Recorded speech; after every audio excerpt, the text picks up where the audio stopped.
Hi, I'm Mike Gilbert, and today I'm going to take you on a tour of Hollywood, and we're going to do it my way. We're going to talk about movies that I like, and we're going to talk about what makes movies great. I'm going to outline for you some of the principles of awesome movie making. We're going to talk about movies with balls, movies with shooting, movies with naked women, movie with neon, movies with smoke, movies with big action and things blowing up and things that are fucking awesome and everybody looking good and shooting at each other and people wearing aviator glasses and glowering villains standing under aerial helicopter wings and bright.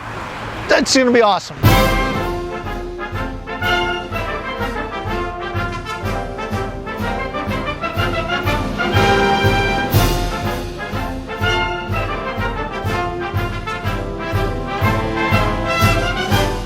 Here we are in front of Paramount Pictures, one of the all-time classic movie studios, and in the early 1980s it was the home to two mega producers who ushered in the era of the Mike Gilbert movie. I'm talking about Don Simpson and Jerry Bruckheimer. Simpson and Bruckheimer are responsible for some of the defining movies of the mid-80s, that very like post-MTV, new wave kind of chic sheen to films that was new at the time, and I think we still see some of that today. Paramount is absolutely a crucial studio in the career of my absolute favorite actor of all time, Tom Cruise. Of course, his first and probably one of his most enduring hits, Top Gun, and the highly underrated 1990 Days of Thunder. This summer they've got the new Steven Spielberg Indiana Jones movie. I like Indiana Jones, maybe a little brown for my taste. I prefer a blue sheen. I mean, he's cool, he's got a whip and everything, but it would be a little more awesome if he was like taking on Colombian drug dealers and shooting guns and racing a Ferrari with Crockett and Tubbs or something. I think Paramount's still upholding that classic status back from the earliest movies on through things like The Godfather, Chinatown, 3 Days of the Condor, their 80s classics, and even this decade with masterworks like Matthew McConaughey in Sahara and Ben Affleck and Uma Thurman in Paycheck.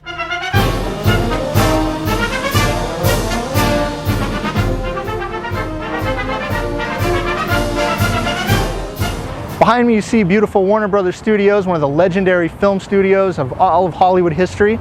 A classic dream factory, if you will, that's given us some of the greatest cinematic dreams I've ever experienced. Of course, I'm talking about films that define me, who I am, and who a generation is really. Films like Sylvester Stallone and Kurt Russell in Tango and Cash, Kevin Costner in The Postman, Damon Wayans and Bruce Willis at buddy chemistry at its best in Tony Scott's The Last Boy Scout, and building up in 1995 to one of the finest crime films of our time, Michael Mann's Heat.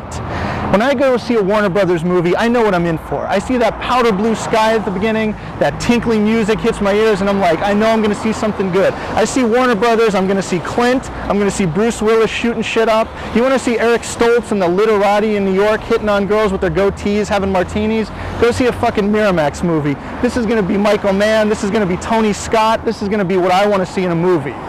Why do I like Tom Cruise? Why wouldn't I like Tom Cruise? Tom Cruise is the greatest actor in the history of cinema. Name a great filmmaker. They've worked with Tom Cruise. Stanley Kubrick, Cruise. Francis Ford Coppola, Tom Cruise.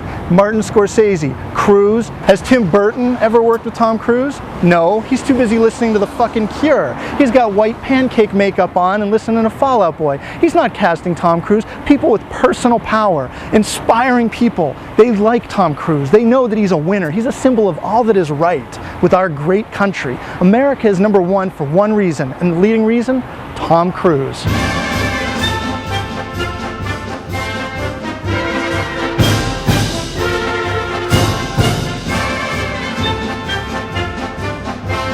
Here we are in front of Sony Pictures in Culver City, California. Also see the sign back there. It's also Columbia Pictures, is a division of Sony. And when I was a kid, Columbia was a very serious studio, very serious Sidney Pollack type movies, things like Taxi Driver and Justice for All, The China Syndrome. Very serious movies, but when I was a kid, they were more important as the studio that brought me Blue Thunder with Roy Scheider, and one of his most iconic screen roles is Frank Murphy. One of my favorite filmmakers is Rob Cohen, the action maestro behind The Fast and the Furious.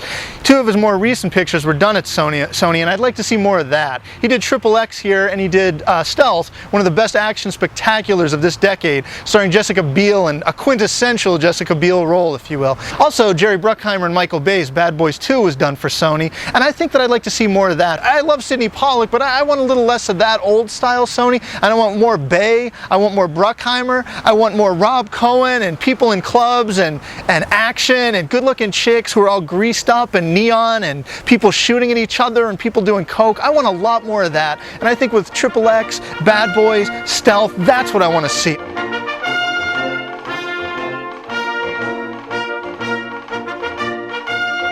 What do you need a tour bus for when I can show you places that have worked with Tom Cruise? What do you need that for? What are they going to show you, Gene Autry's house?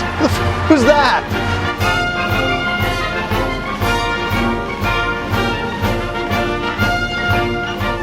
Fox is great, but I gotta tell you, I can't even find the gate for this place. Are we sure this is even the studio? I think I'm in front of 20th Century Fox in Century City. It's a great movie studio, but unfortunately they have one major oversight: not enough crews. That's right. I don't think they've worked with Tom Cruise since 1983's All the Right Moves. All the more depressing since they gave him one of his first big breaks in 1981's Taps, a classic, iconic Cruise role. I think they need to go back and work with the master again. I'd like to see Cruise, you know, a lot of people, great 20th Century Fox movies, even going back a few years, might have improved with a little Tom Cruise. I love Star Wars, but I get kind of tired of hearing people talk about it so much. I mean, it's a classic and all, but like, dude, I mean, it's been 30 years, get a new movie. Don't get me wrong, I still love Fox. They're responsible for some of the seminal films of my generation. Die Hard, another masterpiece, filmed at that building right back there. Die Hard 2, one of the first major Hollywood directing gigs, and one of the great auteurs of all time, Rennie Harlan, who also that very summer of 1990 made the impeccable classic Adventures of Ford Fairlane, starring Andrew Dice Clay, for this studio right here, 20th Century Fox. I like when Fox does the big action. I like the Die Hard. I like when they used to do the Joel Silver movies. I think Fox did Commando. It's a great Fox movie. I like that yellow sheen. They used to make very manly movies. I think they're getting bogged down just a little bit with too many comic book movies. Always shot in like fucking Manitoba. They got, you know, guys in the woods. Why are superheroes in the woods? Shouldn't superheroes be in the inner city? Remember when Superman threw Zod into that giant fucking Coke sign? He wasn't in Vancouver, he wasn't in British Columbia, he was in New York, he was in the Big Apple, or he was in LA or something. I want a little more of that kind of action, really testosterone-filled 80s style action.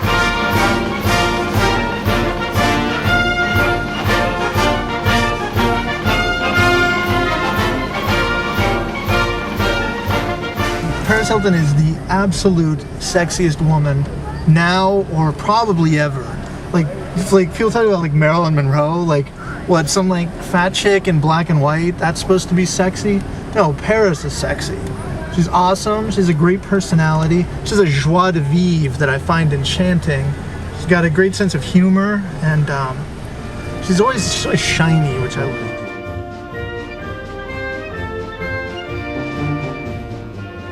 Hey, here we are in front of Universal. This is one of my absolute favorite studios. This is a studio with a great history dating back to the earliest days of cinema, but more importantly for me, they were the cinema of people like Steven Spielberg, John Landis, and John Carpenter. And now today they continue to work with some of the most exciting Mike Gilbert directors. One of my favorite new directors is Peter Berg, who's proven himself in just a few short years to be worthy of the pantheon of greats like Tony Scott, Ridley Scott, Michael Mann, and Michael Bay.